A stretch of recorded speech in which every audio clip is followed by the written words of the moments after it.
What's up, guys? It's the Game Bro, coming back to you with another shooter review. Today we're going out west, so strap on your knee case. It's fucking Gun Frontier. Last week I looked at Ibarra, the spiritual successor to Battle Garega, whose existence drew inspiration from Gun Frontier. But the family tree isn't a bag or telephone pole as it splits off. Project Gun Frontier 2 is said to be an aborted Darius game that would go on to become Metal Black, a piece of ass I felt up a few months back that inspired a personal favorite, Border Down, which was also made by ex-Taito employees at G-Rev. So now that I've explained the family ties, stop looking at your cousin that way, bro. To which he replies, she's not blood related, doesn't count. It's time to check out Gun Frontier. After many rejections from Taito execs, Takatsuna Senba's new project would get the green light and be set to showcase the potential of the new Taito F2 arcade hardware and would hit arcades in 1990. Ported to the Sega Saturn September 25th, 1997 under the Payless Budget Arcade Gears line, Gun Frontier was published by Xing and would get a port-perfect release on the Taito Legends 2 in 2006. As with most shooters, it was released to mixed acclaim, but if you asked every guy that fucked their girl before you, they're not all gonna say the same thing. Plus she said of course yours is the biggest, so I can sleep on that. Let's check out the plot on this vertically scrolling two-player space and western shooter. A spaceship arrives in Arizona 1873 to take over Earth in the Wild West. A posse of cowboys and James Bond are all that stand in their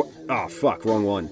Too late. And Gun Frontier unfolds over 6 stages with various endings. Your ship's a fucking gun. You fly a ship, that's a gun. Your plane is a gun that's used to fight bigger guns. The enemies are guns, the bosses are guns, everything is gun. Gun sandwich, gun babies, gun uncles, right down to the fucking shotgun. Hello, Suicide Hotline, this is Tammy, how may I help you? Hey, my name's Kurt. I'm feeling pretty low right now. You got any advice? What's trouble, you honey? I'm locked in a room hiding from this bitch Courtney, and all that's here are some pills, a gun, and Sega Saturn. Why don't you play a game to help you relax? That'll do some good. Check out that new Gun Frontier, Shugs. Okay, I'll give it a shot. Your revolver ship has a pretty small hitbox, and the movement is pretty clean, but the fire controls suck a dick as the rapid fire is more like a facial from a guy that jerks off 5 times a day.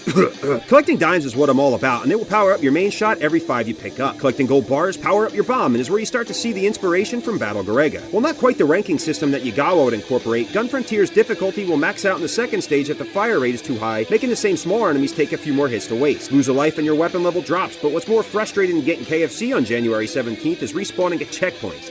Fuck that. Visually for the early 90s, it's not bad, but by the time of the Saturn release, there's far superior. Most of the enemies and bosses were hand-drawn by Senba himself, so the originality and really ingenuity of Gun Frontier take a shooter to a place it's never been before, so props for that. The bosses are large 2D sprite-based monsters that offer no slowdown, are really the standout of the game, and so well-detailed like the fucking cowboy hat that the pilot of your ship wears. The enemies and bosses are a mix of gun-like contraptions that would make any small dick, 8-inch Duramax lifted Oakley flakjack wearing Carhartt lifetime Cabela member foam at the mouth for. That final boss though needs to be killed in one shot or you get that fucking bad ending, man. Like most westerns, the backgrounds are ugly, boring forests trying to tell you about their day and shit, but you damn well know you're gonna cheat on them with the first space shooter you see, even if it's one of those Thunder Force value packs. Complete playthrough takes about 25 minutes, but with 2 levels of difficulty and checkpoint respawning, your times are better spent jerking off into a spin art machine with a blacklight. I'm not saying it's the hardest game, but compared to the arcade, even Floyd could have escaped Chicago in 38. But when you think of things to burn a fake 20 on, it's the soundtrack. While showing some glimpses, it falls short of being one of the more memorable scores. Music was outsourced because of Senba felt that no current Taito composer could match his vision.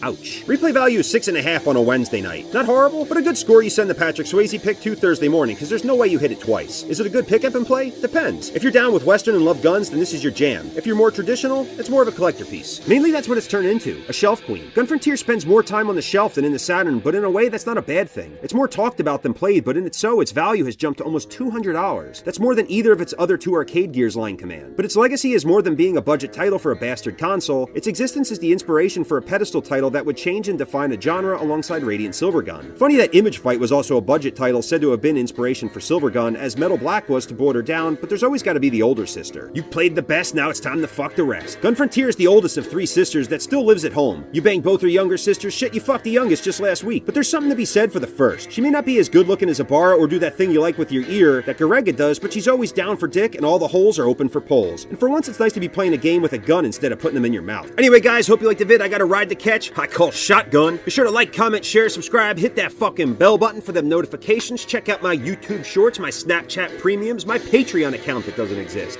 Until next Tuesday, I've been the Game Bro and I am out.